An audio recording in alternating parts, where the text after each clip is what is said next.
So what was up with the eye rolling? You know, of all the Darrell Brooks shenanigans and the Waukesha Christmas Parade trial, that was one that for me took the cake. I mean, here he is trying to act like a thug, yet he's rolling his eyes at Judge Darrell.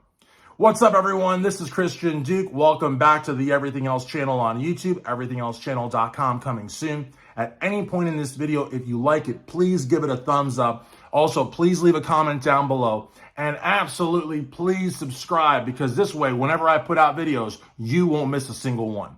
So the eye rolling to me really was emblematic of Darrell Brooks as a person. You know, on the one hand, he's trying to be this tough, pimp, gangster, I don't care about anything, honor your oath, you're a public servant, I'm going to go down in a blaze of glory kind of thing. And it's not much glory because you murdered 6 people. You maimed and injured over 70. You're doing 1,000 years in prison. You will never see the light of day.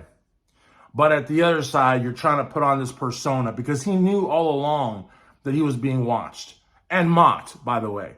But he knew he was being watched. And so he knew he had an audience. And so he wanted to act a certain kind of way, but he failed miserably, as he did with everything else. The eye rolling to me, especially to Judge Darrell, who was trying so hard to be fair to him and more than fair.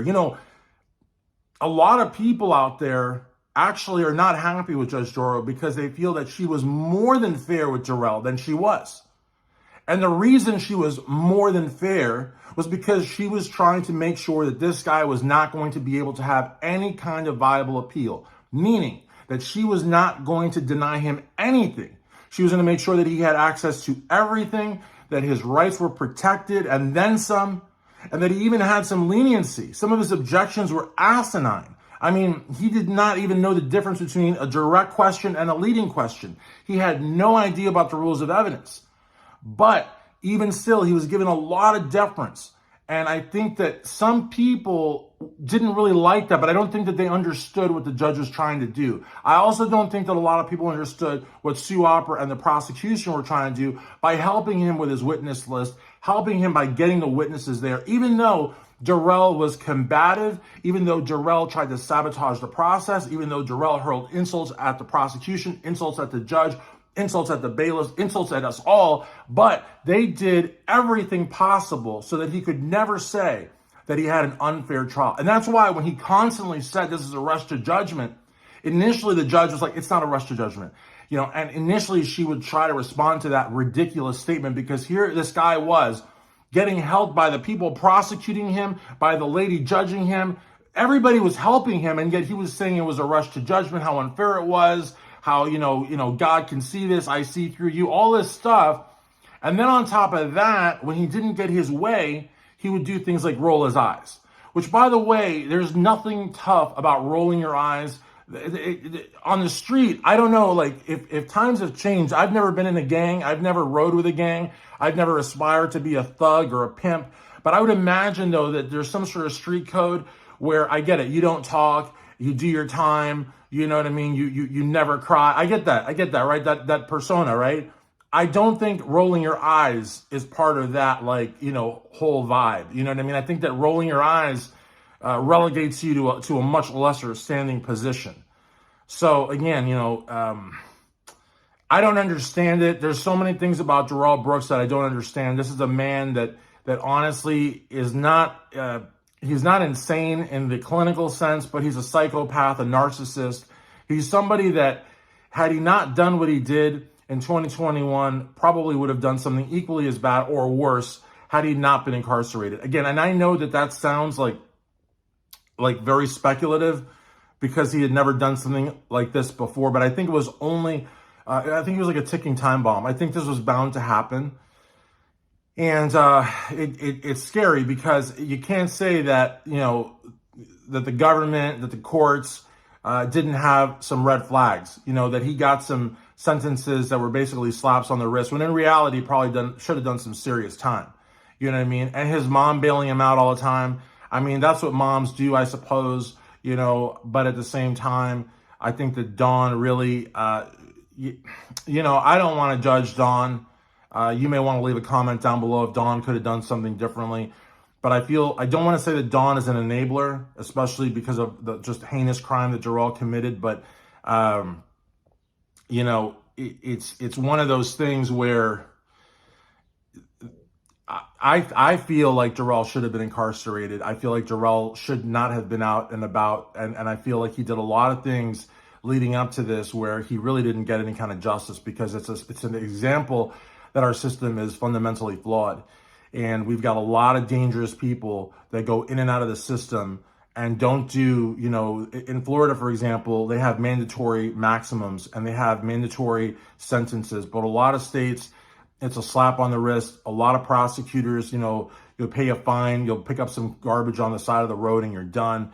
There's a lot of diversion programs. There's a lot of expungement programs. I'm all about post-conviction relief for people that deserve it, but I'm just saying that there's a lot of recidivists, meaning people that commit crimes over and over and over again, that are in and out of prison system, and they don't learn. If anything, their crimes intensify. And there's just no justice. There's no justice. And so we, even like the guy in Parkland, the shooter there, from what I understand, that there was all sorts of dossiers on this guy, on this kid, this teenager, whatever he was. He's like 20 years old. He's an adult, but still people knew about him, and just nothing happened. You know what I mean? It's just, and I understand that you can't, arbitrarily incarcerate people on the basis of what if, or there's a good chance that they'll do something bad before they've done it. But I'm just saying that there's something that could be done, I feel like, or something. I don't know. But to me, Darrell Brooks should not have been out and about. But again, he didn't commit a crime that was bad enough as to have put him away forever or anything like that. But it's just, you look at a tragedy like what happened at Waukesha, a heinous murder. And again, you know me, I hate saying tragedy, because tragedy to me could be an earthquake or a typhoon. This guy's a murderer, and he killed people and injured people one after another. That's why he got consecutive sentences. It wasn't, just one act. Each time he hit a person, it was a separate act. He could have stopped. Each time he hit somebody, he could have stopped and said, oh my gosh, what did I do? But he kept going and going and going and going. And so the reality of the matter is, he's a complete psychopath, but at the same time, he's rolling his eyes, punching the desk, saying things like honor your oath, and saying things like you're a public servant, and demanding more out of a system that bent over backwards to make sure that he had a fair trial. And let me just add one thing to that. He had more than a fair trial. And I know that I said this on the video before, but I didn't want to end on a fair trial. He had more than a fair trial, a lot more. And he had a lot of access to a lot of resources that most criminal defendants do not. And again, I just wanted to end with that, because again, to say that he had a fair trial, again, I don't think is accurate. I think he had more than a fair trial. And I know that a lot of people are saying, well, what if he didn't fire his attorneys? I don't know. Maybe they would have been able to get concurrent sentences. Maybe they would have been able to somehow mitigate it a little bit. But this is a guy that was guilty as sin. So whether he fired the lawyers or he didn't, maybe we'll make another video on that. He still was going to be guilty. He was never going to walk out. He was guilty as sin. So I've been seeing that question pop up here and there by people saying, if he had those two attorneys, would it have been a fair trial then? Guys, stop with that. Stop with that now. He had a fair trial. He had more than a fair trial. He had benefits and access to resources that the vast majority of criminal defendants, white collar or blue collar, do not have. He had them. So we'll make another video on what if he didn't fire those two lawyers. But again, let's focus, and let's be sure that we tell it like it is. He had more than a fair trial. If he decided to fire his lawyers, that's on him. He was warned extensively not to do that. He still wanted to do it. So that's on him. But he had more than a fair trial. And even still, not an ounce of gratitude. On top of it all, he rolled his eyes.